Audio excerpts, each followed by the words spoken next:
What's up everyone, it's 82. Today we're taking a look at an awesome 3500 lumen flashlight from Wurkkos. Compact yet powerful, this is my review on the FC13. First, let's get the flashlight unboxed and we'll take a look at all the functions and features. Trust me, there's a lot going on with this flashlight. Be sure to stick around for the field test where we put the brightness and the beam pattern to the test. I also flew my drone 100 feet in the air to capture how this flashlight looks from above. And finally, we'll do some durability testing to see how well this flashlight holds up. Let's get into it. Let's take a look and see what's inside the box. First up is the manual. Included is the USB-C cable. This cable feels very thick and premium. We also have a lanyard included in the package. 2 spare O-rings. We have the flashlight, very nice looking.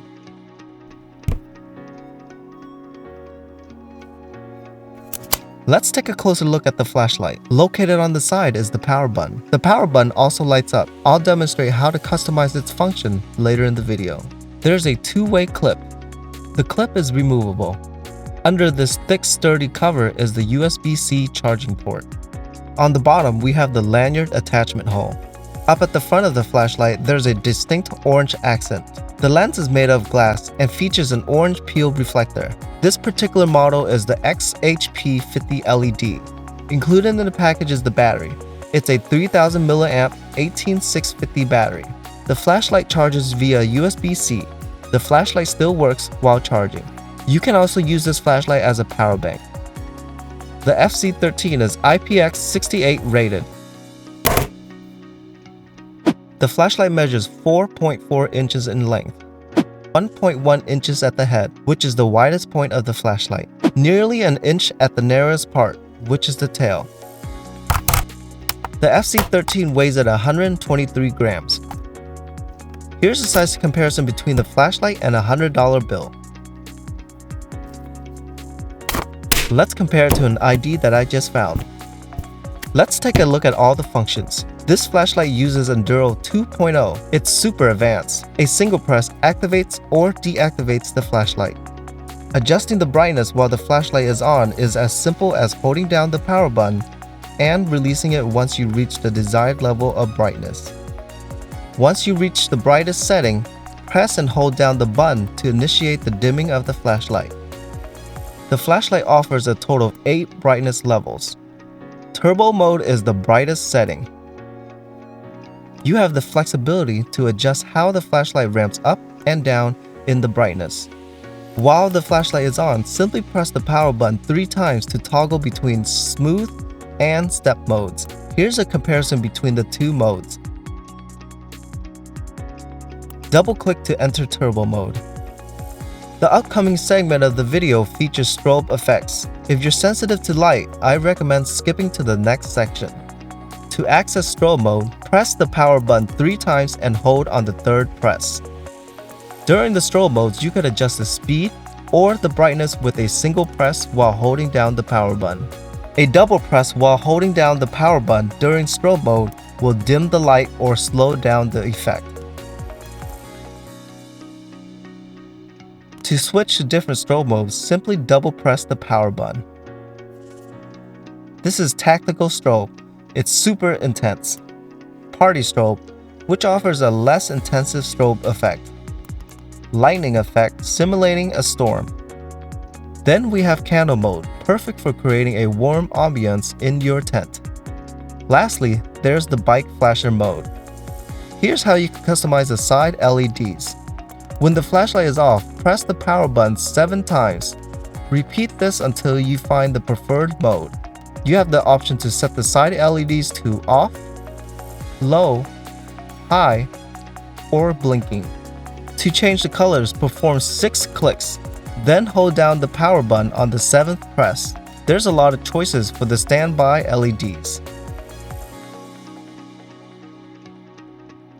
By performing 5 quick clicks, you can enter monetary mode.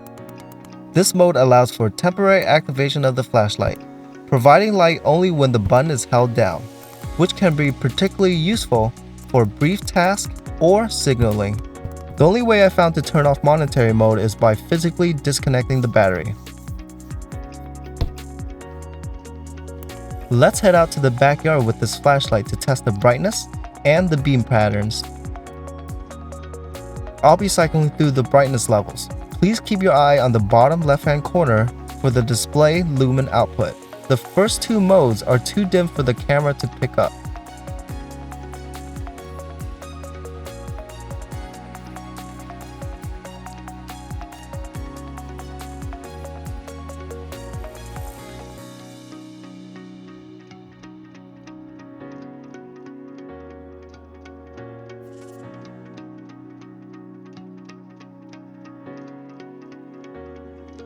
Here's a demonstration of step ramping.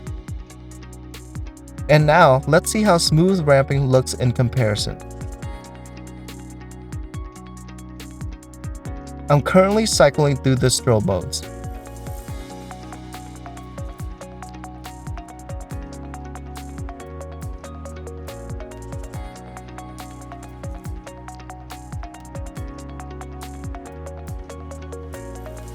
This is me walking towards the back of the backyard with turbo mode.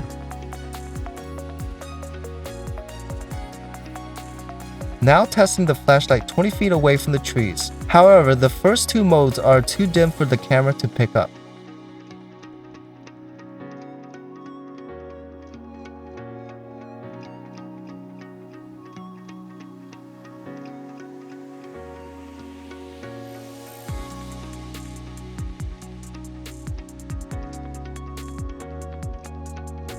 Testing the flashlight at closer range.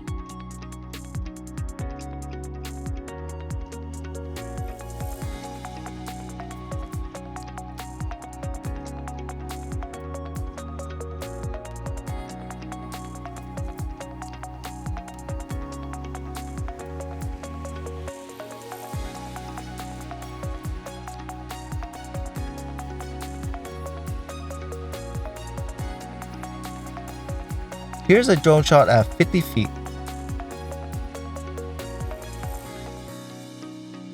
Now raising the drone to 100 feet to provide a better view of the beam pattern. Here's a view of the side LEDs in low light conditions. This is the runtime test, starting off at turbo. The flashlight is currently positioned 3 feet away from the board. At the 2-minute marker, the flashlight dimmed down to high mode. It dimmed down again at the 3-minute mark.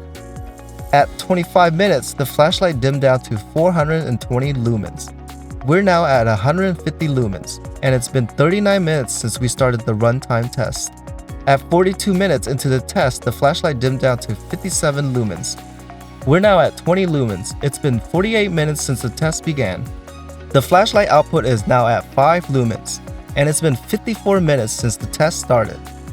This is the final step down to half a lumen, occurring at 1 hour and 13 minutes into the test. The flashlight turned off at 2 hours and 30 minutes. Still has some juice. I'm guessing it could run in half a lumen for a bit longer. I attempted to turn it on again, and you could observe how quickly it dimmed down and turned off. This is the durability testing where we see how well this flashlight holds up to abuse. I ran over this flashlight, and on the 4th roll I heard a loud banging sound. Initially I thought it was the flashlight, but it turned out just to be the clip. Check out that belt clip, it's almost flattened. However, the rest of the flashlight is fine. There are a couple of scrapes, but the flashlight still works as it should. Next, I dropped the flashlight 50 times from a height of 5 feet.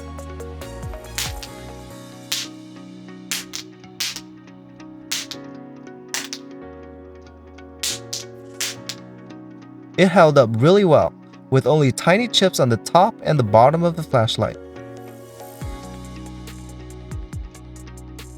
The final test was a scratch test. Initially, I tried to scratch it with a pick, but it didn't do much damage. Then I attempted the test again, this time with a flathead screwdriver. There were some new marks on the edges, but overall, it held up pretty well. This flashlight is a fantastic choice for EverydayCarry. It's super bright and has an impressive beam pattern for its size. It has a great build quality. I like the orange accent. It adds a nice little touch to the flashlight. You could even use it as a power bank to charge your phone. Enduro 2.0 is a great UI. It does take some time to get used to. The UI is packed with features and has tons of customizations compared to any other UIs I have ever seen. You can switch to simple mode if you want a more manageable UI. Currently, the FC13 is $44, but there is a 25% off coupon on Amazon, making it an even greater value. I'm uncertain how long the coupon will last, but check in the link in the description for the most current price. The only drawback I can think of are the lack of a magnetic tail and the tendency to run a little hot. If you found this review helpful, show your support by liking the video and subscribing for more content. If you have any questions or feedback, leave a comment. I try to reply to every comment. Thanks for tuning in, and I'll see you in the next video.